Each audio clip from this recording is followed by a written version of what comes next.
você que tem muito estudo, aquele, não é só você, qualquer um que tiver muito estudo, tende a querer procurar problema nos outros. Não adianta querer procurar o que é certo, o que é errado, o que é fingimento, não é fingimento, dentro de uma religião de simplicidade, porque ele vai achar. Ele vai achar problema em tudo. Ele só não vai achar problema em si, que para achar ele vai precisar de uma coisa chamada espelho, né? E muitas vezes ele vai cobrir o espelho porque ele não vai querer enxergar a mesma imagem. É aí que mora o diabo. O diabo tá aí, filho. Mora o diabo. Então nós vai usar roupa. Quando menino, eu vou falar como menino. Quando doutor, eu vou falar como doutor. E eu não estou mentindo. Eu estou falando que funciona. Então não precisa de ficar colocando dúvida nisso, naquilo, porque a luz está na mensagem e não na fala daquele médico. Não está na roupagem.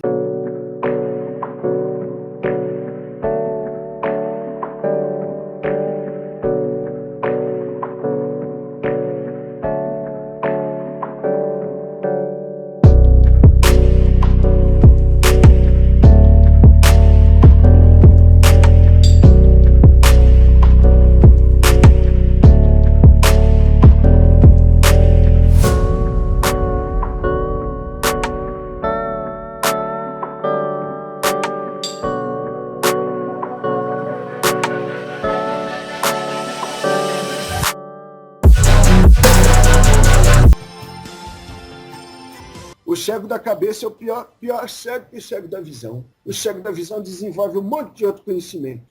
O cego da cabeça, ele se fecha o mundo inteiro. A minha vontade não é arrambanhar a gente para dentro da Umbanda, não. A minha vontade é só perpetuar o coração bom e não o pensamento de crítica por vocês. Senhor. É uma satisfação enorme. Sem palavras de falar com o senhor novamente. Às vezes carece, nós temos uma prosa, né, filho, para poder falar das coisas que tem que ser falado. Viva! Mas eu vou deixar o senhor falar primeiro, então, Filho, eu tenho escutado, tenho visto muita gente acompanhando esse trabalho de vocês. E eu tenho uma coisa para falar para você. Existe médio bom, existe médio que não é bom. Existe entidade que fala direto, fala do mesmo jeito. Existe gente que está fingindo. Então eu vou contar uma história para você.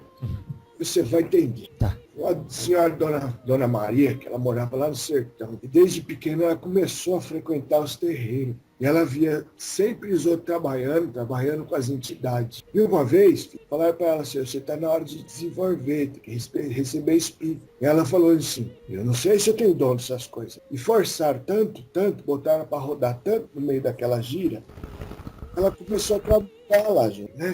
Aí tava lá. E os outros, as pessoas que em vez de tomar parte com as outras entidades que já eram antigas, começou a campear um jeito de ficar tomando passe e de prosa mais com as entidades dessa Sinha Maria aí. Que a entidade dela se respondia, inclusive, com o mesmo nome, falava assim, o nome da mulher era Maria, e ela respondia sempre com a entidade que trabalhava com ela, era Sinha Maria.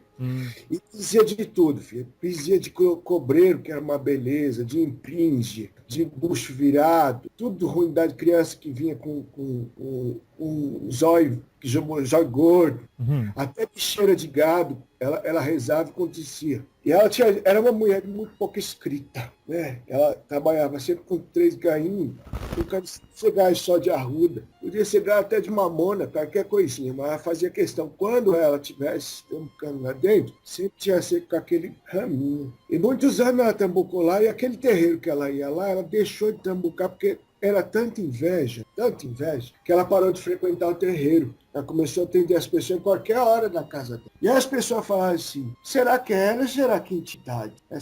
Ela fala que é Maria, dali a pouco fala que é assim a Maria, não dá para saber quem é. Mas o que acontecia de caridade é que toda criança que viesse com bucho virado na frente dela, saía boa. Às vezes essas chagas postulentas que pega bicheira, ela rezava e sumia. Ela tinha muita fé. O médium tinha muita fé. Ela é de muito pouca escrita, ela desencarnou com muitos anos. E muita gente fala assim, ela era médio consciente, médio inconsciente. E as pessoas iam porque, olha, era muito bonito, velho. E uns dias antes dela desencarnar, ela pediu para uma sobrinha escrever para ela. Falou assim, eu quero fazer uma confissão para vocês. Eu nunca recebi um espírito. Eu nunca perdi minha consciência. Eu via que minha mão tremia, por isso que eu usava meu gainho de arruda, um gainho verde para benzer. Eu pedia para que o espírito que estivesse ali do lado me desse intuição, mas eu nunca me senti incorporada. E eu peço perdão para aqueles que acharam que eu estava enganando, mas eu estava em oração. Então eu vou lhe falar uma coisa. Essa médium era uma rezadeira, uma benzedeira muito forte, encostava uma entidade com ela. Mas o pobre das pessoas só pensa que só é de confiança quando o médium está falando do jeito de outro espírito, quando muda a linguagem e quando vira os olhos para trás, tem os trejeitos. Eu tenho meus trejeitos, mas não é todo mundo que tem seus trejeitos. Então, naquele momento, ela fez a confissão dela, falando assim, eu não era fingimento, mas não deixava de ser, porque eu nunca deixei o espírito tomar meu corpo. Minha mão tremia, pois na mão dela foi curada muito mais gente do que muito médium, até hoje, que está incorporado com aqueles guias mais formosos. Tem uns guias que vêm que falam até em outras linguagens, que falam umas coisas bonitas. Tem uns que vêm lá da mesa branca, mais acima da mesa branca, da Seara Bendita, que falam umas coisas bonitas de evangelho. E às vezes as curas que eles são bons de palavra e às vezes na hora de fazer a cura, a Maria curava mais que eles, que na simplicidade dela, ela cria na força de Nosso Senhor que abençoava as pessoas. E realmente hoje eu te digo, tinha um espírito de sim a Maria que grudava ali na Maria na hora do trabalho. Mas não tirava a consciência dela não, porque ela queria estar sempre sabendo onde é que ela estava pisando e cada um que vinha se consultar na casa dela. E ela nunca cobrou nada por isso. Queria dar um meio de carne dela, queria dar um agrado, uma vela, ela aceitava, mas nunca cobrou nada não. E ela também nunca foi de criticar ninguém não. Ela nunca foi no terreiro dos outros ficar olhando se aquele ali está incorporado. Aquele ali não está incorporado, aquele ali é um bom médico, aquele não é um bom médico, porque para julgar é só Deus. Só Deus que te dá o direito de julgar. Né? Então você vai escutar coisa que esse nego velho vai falar. Uma hora eu vou falar trabalho, outra hora eu vou falar trambu, outra hora eu vou falar pico. Vai dos nossos jeitos. Às vezes eu acho que o filho não vai entender o que eu vou falar. Às vezes, o que adianta eu chegar para um moço novo e falar para mim e eu vou falar para ele, pataco. Só para ele ter o trabalho de perguntar para o camboneiro do lado que é pataco, se eu posso falar dinheiro. Então, para alguns, eu posso falar do meu jeito. E para outros, não carece de falar assim. Eu posso falar carecer, como posso falar precisar.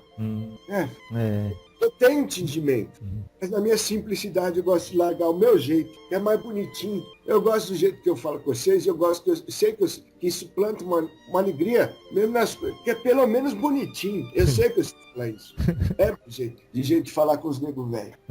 Agora nós vamos falar numa coisa mais firme. Vamos. A Umbanda tem três tipos de entidade forte, que as pessoas às vezes falam assim, mas quem que é o mensageiro que é mais forte na Umbanda? É os caboclos, os Ogum, são os caboclos de Xangô, quem são? A Umbanda é uma coisa muito simples, baseada em 3 linhas, que é a linha de Herê, linha de Preto Velho e a linha de Exu. Então você fala assim, os caboclos vêm toda a linha, mas as 3 primeiras, se você quiser ter entendimento, você vai ver. A Umbanda é uma mistura de religião, ela não abarca a religião dos índios, dos brancos, dos negros. Quem que são os brancos nessas horas? Os brancos nessas horas são os Exu, é a linha de Exu. Que puxa mais para aquele lado dos brancos mesmo, que bebe, que fuma, que traz os costumes do branco. Tá certo. Os preto velho traz os costumes do preto velho, de pintar um pito de barro, de falar mais diferente. E as crianças, eu posso dizer para você que elas têm a simplicidade dos índios. Que o índio, quando ele recebeu o povo nessa terra, ele não veio com maldade. Ele recebeu. Ele foi morto, foi perseguido pelos brancos. Mas as crianças têm a simplicidade dos índios. Não estou falando que o Zerê é índio. Estou falando da simplicidade na evolução espiritual. Sim. Então, aí tem os fundamentos. Eu gosto muito de falar de 3, né, filho? Então, aí tem 3 linhas que são fundamento da Umbanda. Depois vem as outras linhas, que é auxiliar, e vem dar força e sustentação para o trabalho. Às vezes, agora eu vou responder perguntas de muita gente. Viva! Às vezes, o mesmo espírito, esse mesmo espírito pode responder em 3 linhas, e às vezes até mais.